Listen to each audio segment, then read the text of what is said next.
बिहार भूमि सर्वेक्षण 2024। बिहार में जमीन रजिस्ट्री के नियमों में हुआ भारी बदलाव। अब बिना इन कागजातों के नहीं हो सकेगा जमीन का रजिस्ट्री।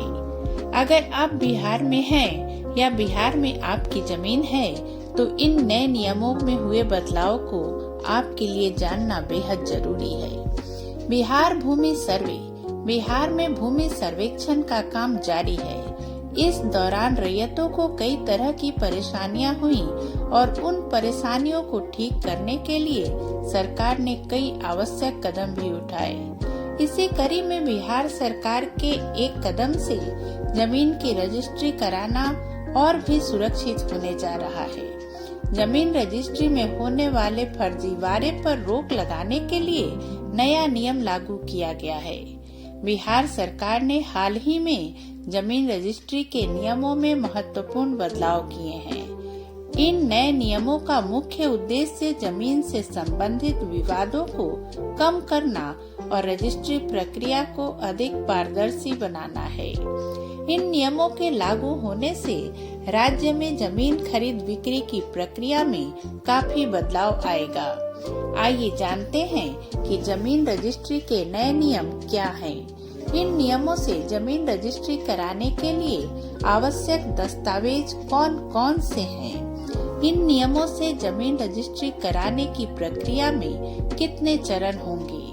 नए नियमों से जमीन रजिस्ट्री कराने के क्या फायदे होंगे? और नए नियमों से जमीन रजिस्ट्री कराने के लिए सरकार द्वारा क्या कदम उठाए गए हैं? नमस्कार, आप सभी का पूनम एक प्रेरणा चैनल में बहुत बहुत स्वागत है। बिहार में जमीन सर्वे का काम इन दिनों तेजी से चल रहा है।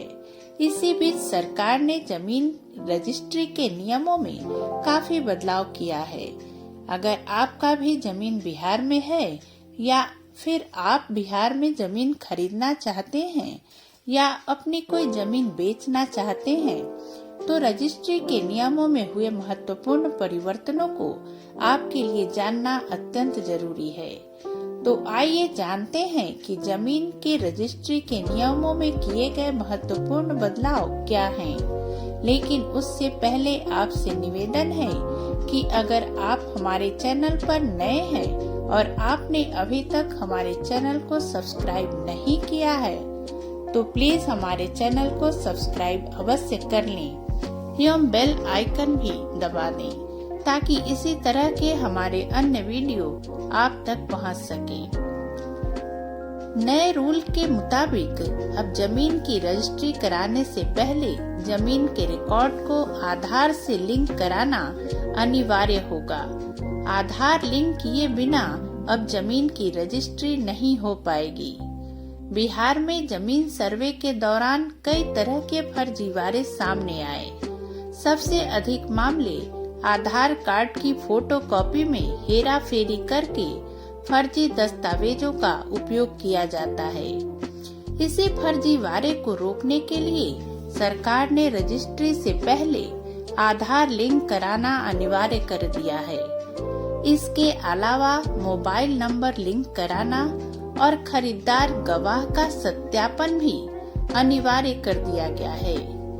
जमीन रजिस्ट्री के नियम में हुए इस महत्वपूर्ण बदलाव की वजह से अब बेनामी संपत्ति का पता लगाना आसान हो जाएगा। अब तक जमीन की खरीद बिक्री के लिए विक्रेता और खरीदार का पहचान पत्र लिया जाता था। इसमें आधार कार्ड की फोटोकॉपी भी शामिल होती थी। लेकिन इसमें हेर फेर की संभावना को खत्म करने के लिए अब राजस्व विभाग ने रिकॉर्ड में आधार को लिंक कराना अनिवार्य कर दिया है।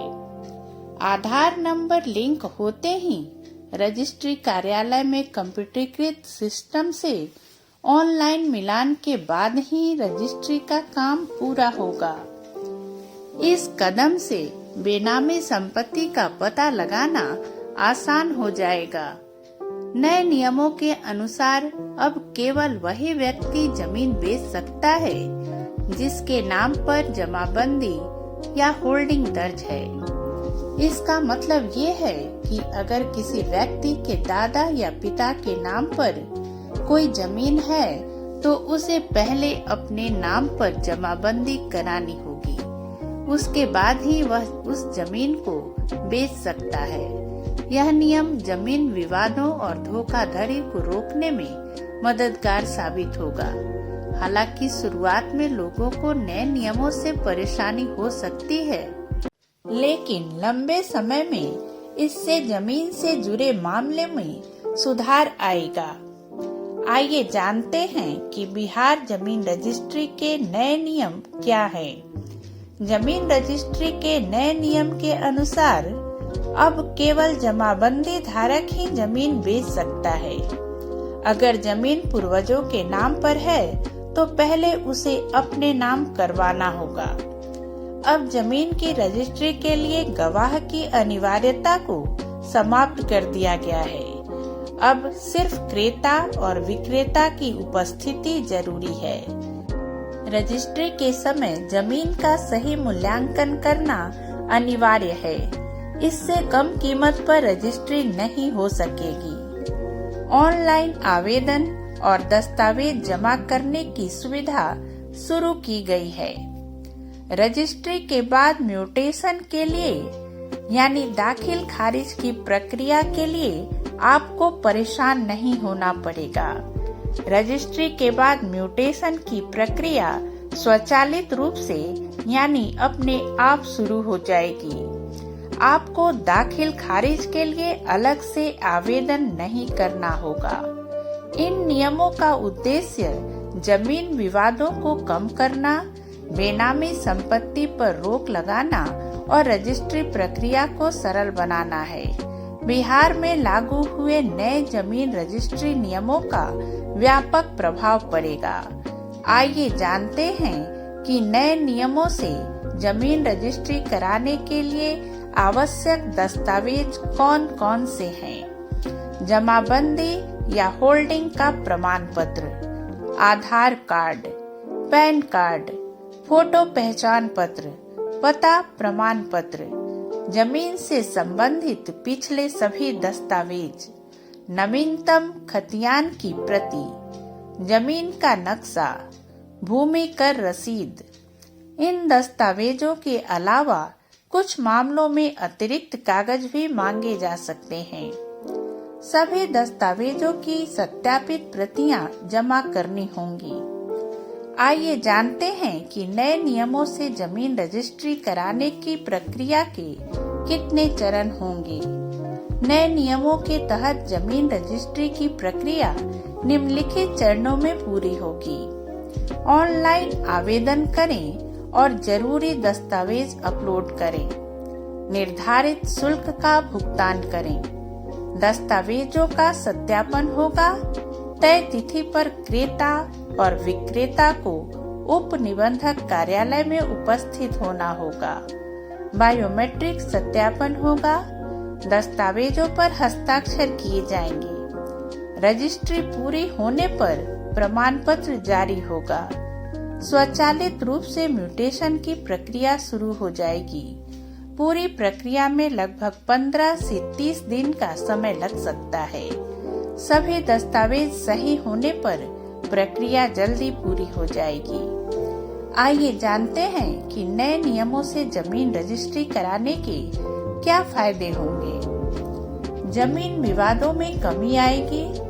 बेनामी संपत्ति पर रोक लगेगी। सरकार को अधिक राजस्व मिलेगा। रजिस्ट्री प्रक्रिया में पारदर्शिता बढ़ेगी।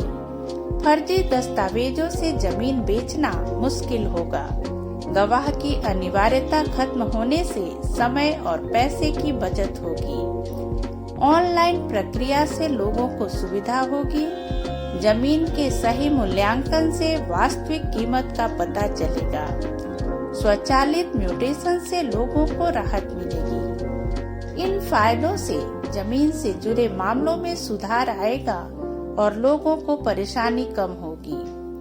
आइए जानते हैं कि नए नियमों से जमीन रजिस्ट्री कराने के लिए सरकार द्वारा क्या कदम उठाए गए हैं। जमीन रजिस्ट्री के नए नियमों को सुचारू रूप से लागू करने के लिए बिहार सरकार ने कई कदम उठाए हैं। विशेष शिविरों का आयोजन किया जा रहा है। ऑनलाइन पोर्टल लॉन्च किया गया है। हेल्पलाइन नंबर जारी किए गए हैं। प्रशिक्षित कर्मचारियों की तैनाती की गई है। जागरूकता अभियान चलाया जा रहा है। गांव-गांव में सूचना पहुंचाई जा रही है। समस्याओं के समाधान के लिए विशेष सेल बनाया गया है। इन कदमों से लोगों को नए नियमों को समझने और उनका पालन करने में मदद मिलेगी। अगर वीडियो अच्छी लगी हो तो इसे लाइक और शेयर करना ना भूलें। साथ ही कमेंट करके हमें यह बताएं कि आप किस विषय पर और वीडियो देखना चाहते हैं, ताकि हम उस विषय पर आपके लिए वीडियो बना सकें। इसी तरह की नई और महत्वपूर्ण जानकारी को लेकर हम फिर मिलते हैं अपने अगले वीडियो में। तब तक के लिए नमस्कार, धन्यवाद।